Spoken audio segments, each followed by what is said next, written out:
Una makasulod sa Davao City, dunay agian nga proseso ang mga buot mosulod sa syudad. Atong sayron ang detalye niini pinaagi sa live report ni Jandy Esteban. Jandy. Kinahanglan nga mupailawom sa COVID-19 rapid testing nga nakamuntar sa checkpoints ang tanang buot mosulod sa Davao City.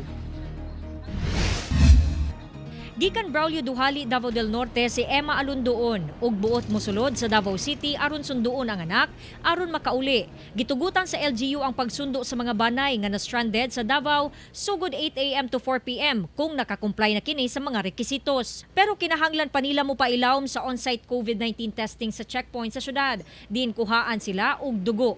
Naka-assign sa checkpoints ang mga nurse sa district health offices ug barangay health workers nga mo'y mag-conduct sa maong test. Una sila makasulod sa syudad, kinahanglan nila nga magpa-rapid testing for COVID-19. 15 minutes una nila makuha ang resulta.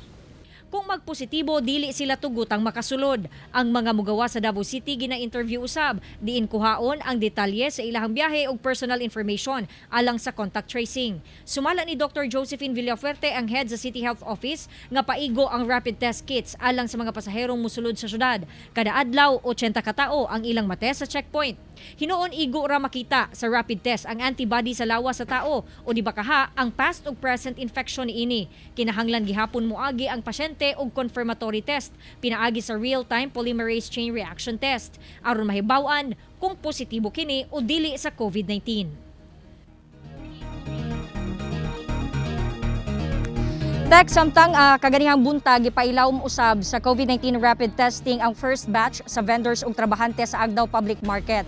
Mukabat ni sila 500 ni sila kabuok nga gitest karong adlaw. By batch ang testing aron malikayan ang pagdasok aron usab nga matuman ang social distancing. Sumala ni Davao City Mayor Sara Duterte atol sa interview kaniya sa Disaster Radio nga sukad ni adtong May 23 temporaryong gipahunong ang operasyon sa merkado aron lagi nga ipailawom sa COVID-19 rapid testing ang mga vendors ug trabahante kabahin sa precautionary measure aron nga malikayan ang pagtinakdanay sa mga trabahante, vendors ug mga customer. Magpahigayon manggod sila og disinfection usab no sa maong lugar. Gipasalig usab sa mayor nga muhatag sila og grocery pack sa mga vendors or trabahante nga apektado sa pagpasara alang karong simanaha. Pero ilaha pang i-check uban ang mga doctors kung kinahanglan i-extend ang closure.